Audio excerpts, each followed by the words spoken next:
Hey everybody, this is Jackson Collier, basketball content writer for Natural State Sports, also on Twitter at JCHoopsPod. Today we're going to be looking at some different offensive sets that Arkansas ran against Indiana and Tennessee. So we'll start out with Indiana. There are a few different sets that the Razorbacks got some buckets out of. Pretty simple type stuff. They ran standard 5 outs. They ran 2-man games, 4 out, 1 in. So we're gonna start right here with a 5 out play.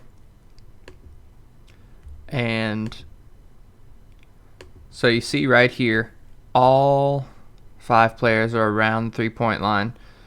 It's creating as much space as possible. It's just a simple reverse to the corner. And Sills just drives to the basket. He just beats his defender off the dribble and takes it to the hoop. Help side is out of position right here, and he has successfully split both defenders and scores off of it. So that's just one of the many things you can do. The 5 out offense is geared towards spacing the floor and just having any number of options. You can run any number of sets on it. You can always dive and crash and turn it into a 4 out, 1 in. You can run any number of ball screens, backdoor cuts, anything like that. That first bucket right there by Desi was just a simple pass to the corner and beat your man off the dribble. Not a whole lot to it. I'm going to get into showing you some more moving forward. Here's another 5 out against Indiana right here. So you see, again, all 5 players are out, and you're going to see a dribble handoff with Bailey where he's just going to dribble at Joe and set a screen. So Joe's going to take the ball and come off the screen. And the way that Indiana has been playing their screens this game, you're going to have Bailey's man right here. He is going to step over and try to stop Isaiah's drive, waiting for Joe's man to recover. So this is a hedge and recover. So hopefully, ideally, if you're Indiana, you're wanting him to hedge over, him to recover, and then him to get back to his man really quick. That didn't happen. And Isaiah had a nice pass to Bailey. So it was just a pretty simple bounce pass. And now you have Bailey's man all the way in the paint. You have, I can't tell who that is in the corner. Maybe Mason or Witt. But their man is on them. They have a play on the ball, but they're going to go over to maintain their man and maintain position. So you're going to have Bailey. He could have taken this jumper right here. Instead, he's going to take it all the way to the bucket because it's open.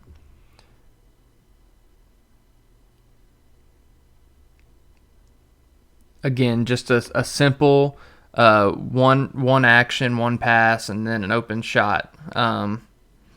It's not difficult basketball, but when the other team gives you these types of looks, you exploit them, and that's what Musselman did this game. You'll see that more later with the 2-man game and stuff too. Here, again, the first 3 plays, this is the last one of the 5 outs. But this is the last 5 out. Again, everybody around the 3-point line. Jalen Harris just penetrated a little bit and backed out. What he did here, I'll take it back. So he penetrated and got his defender off balance, and then instead of driving into where there would be 4 defenders right here, he just simply turned around and dribbled back out. Right here you see Reggie Chaney's man is not looking at Reggie Chaney. You're supposed to be parallel, especially right here. You're 1 pass away. You want to have an angle where you can see ball and your man. You want to be between both of them. He is out of position, and he does not see Reggie. Reggie's going to come down and set this screen, and he's going to be out of position.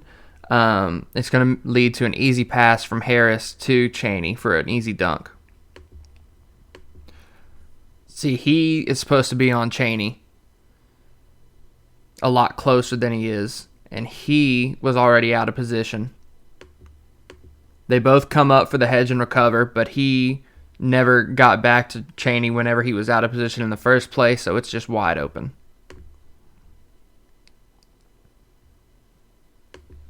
So now we're going to go to the second half and some two-man game with Jones and Joe. Musselman, obviously, at halftime saw what they were doing with this overplaying the screen with the hedge and recover type. So here, all you're going to do, you see you have three men in a line down here. You have Sills, Bailey, and I think that's Witt in the bottom. You're just getting all of Indiana's defenders out of the way. So you're leaving all of this space open for Mason Jones and Isaiah Joe to work with. And this is just going to be simple. Isaiah walks his man down to the paint a little bit. He's just going to come up and set a ball screen.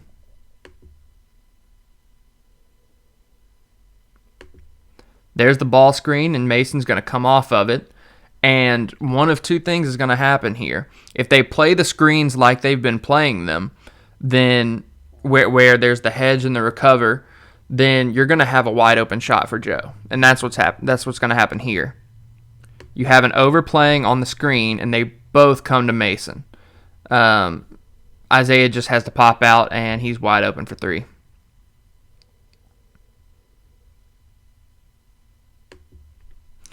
Then they run that same action at 7:50 right here. So again, you see the three men on the baseline opening up all this space for Jones and Joe. And Joe's going to set the screen here, but this time Indiana is not going to hedge on it, and they're going to just switch. So there's a straight switch, so there's not that pass back to Isaiah.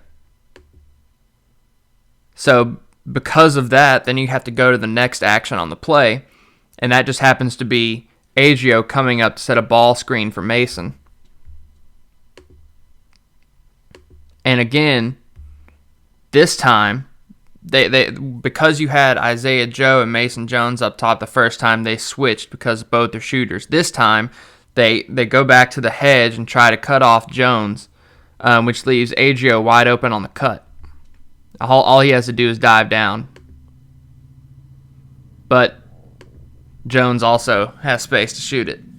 So you had multiple options on that, which a lot of these sets you're going to have multiple options. Going back to 7:10 over here, you're going to see some 4 out, 1 in, which it's very similar to the 5 out. You just send your post to the block. You can do the 4 out, 1 in out of the 5 out set too. So here you see it. You have 4 out wide and Chaney at the block, and Chaney's just going to come up and set a ball screen for Witt. Witt's going to come off of it, and right here, all he has to do is hit this paint. Once he hits the paint, the defense is dead because you're going to have so many people collapse, and you have 1, 2, 3 shooters outside. So right here, right on the pass, you had 5 defenders all within the paint. His back is turned to Joe. His back is turned to Sills. He is trying to recover on Mason. But just getting to the middle of the floor collapses the entire defense. Mason gets the ball, reverses it back out to Sills for an open look. And the last play of the Indiana game to look at, pretty much right after that in the video, another 4 out, 1 in, with Adrio coming up to set the screen. And this time, Isaiah is not going to follow the screen. So Adrio is going to set the screen on Isaiah's left side, on the defender's right side. But because of the way the defenders are playing it, and because of Witt and Jones being double stacked and kind of cluttered over here, Isaiah is going to go opposite of the screen side to create some balance in the offense, and also just to play with what the defense gives him. and he just goes all the way, dishes to Jones or to Witt. If he doesn't mishandle that, it's a layup. But again, once you get it into the paint, no matter what happens, you have all 5 guys really within this 5 or 10 feet. And you have 1 and 2 shooters within range, or that he could pass to, since Joe's out of bounds. Collects it, hits, scores. And so that's pretty much it on the Indiana game. We're going to see some more of that kind of stuff against Tennessee. So first I'm going to hit some 4 out, 1 in against Tennessee.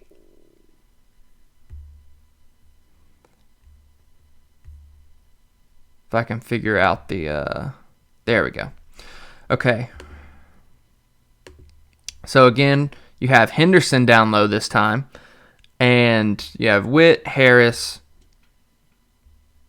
Is that Joe and Jones? Now right here you have Harris with the ball. And Tennessee just has a line of 4 defenders along the free throw line. Harris is just going to penetrate right here. That's the goal here. He is small enough and quick enough and a good enough ball handler that he is going to split these 2 defenders and take it to the hole. And again, look, you have this help side coming over from Henderson's man. This guy is going to drop down on Henderson, and I think that's Vescovi, is going to stay up top on Jones because of the threat he is. But notice, all of their backs are turned. None of them are parallel looking at both their man and the ball. All of their backs are completely turned.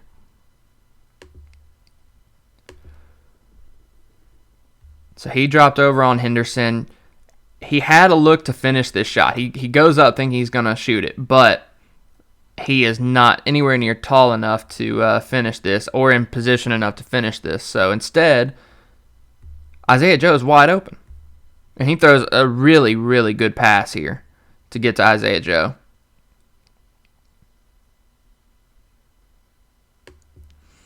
And that's it for that play. Moving forward, another 4 out, 1 in against Tennessee right here. Witt is inside the 3-point line, but he's kind of at that deep mid-range. So technically it's still a 4 out, 1 in. Henderson's on the block and just really good standard spacing. This is how the set should look.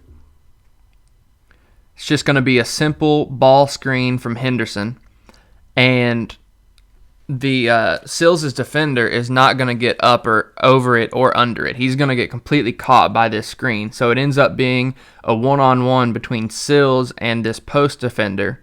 And all he has to do to score is just get by him, which he does with a really, really nice ball move here. Simple.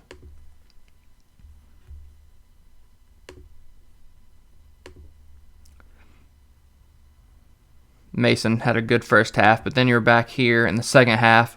The opening set of the second half, you had a change right here where Henderson dove down and Bailey came up. I think it was switched to start with, but then they did a fill and replace, and then Bailey is going to set this ball screen up here. Sets it. He gets caught, and again, we're going to see this hedge and recover. So this is Bailey's man coming to hedge over, waiting on this guy to recover. But he gets completely caught by this screen. So he's behind on the recover.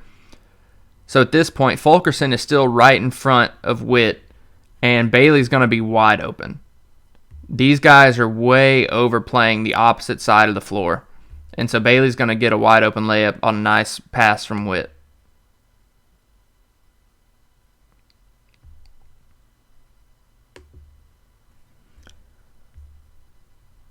The last 4 out, 1 in against Tennessee came right around here. You have Sills passing, then you have Mason just driving and drawing 2 defenders, so Sills is back wide open. But we're going to see a completely different movement. So Mason's going to drive here. He has the pass out to Sills, but the way that his body and the angle that he takes and the way his body is facing right here, he doesn't have the angle to make that pass. So instead, Isaiah is going to make a really good, just a quick jab step and backdoor for a wide open layup, because he's got a defender on him that is trying to rush out and recover to get in the passing lane after Mason drew 2 defenders. It's just a wide open layup.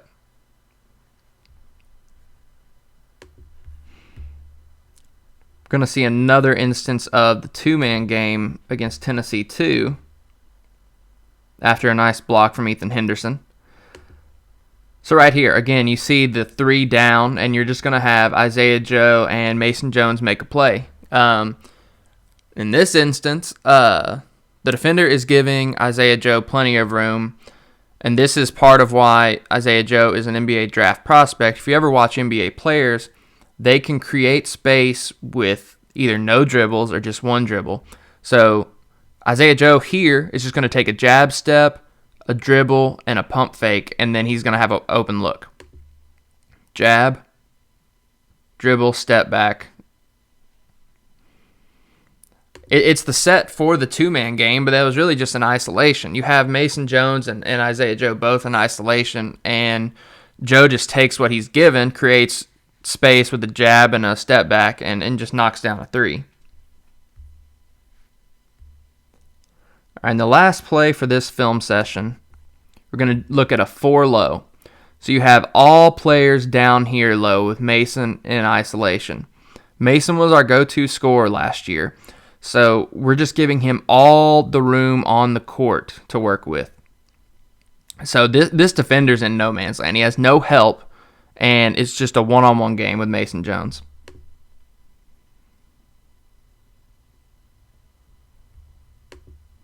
And that does it for today. I mean, that play right there, it's super simple, and it's just Eric Musselman reading the defenders and what Rick Barnes is trying to do. If they're not going to play in a way that gives any defender any help, they don't move into a zone, they're still playing kind of deny man defense, spread the floor out and get your scores the ball. Gave it to Mason Jones here, and the defender wasn't even playing up close on him because Mason does have good driving ability with how he uses angles and how he uses his forearm to kind of push off at times legally. So he's trying to give him some space, and Mason just took that space and hit a shot in his face. That'll do it for today, though. If you liked these types of breakdowns and all that kind of stuff, let us know. I'm looking forward to keeping on doing some more film breakdowns in the future. But yeah, I'm Jackson Collier, JC Hoops Pod on Twitter, basketball content writer for Natural State Sports. See you next time.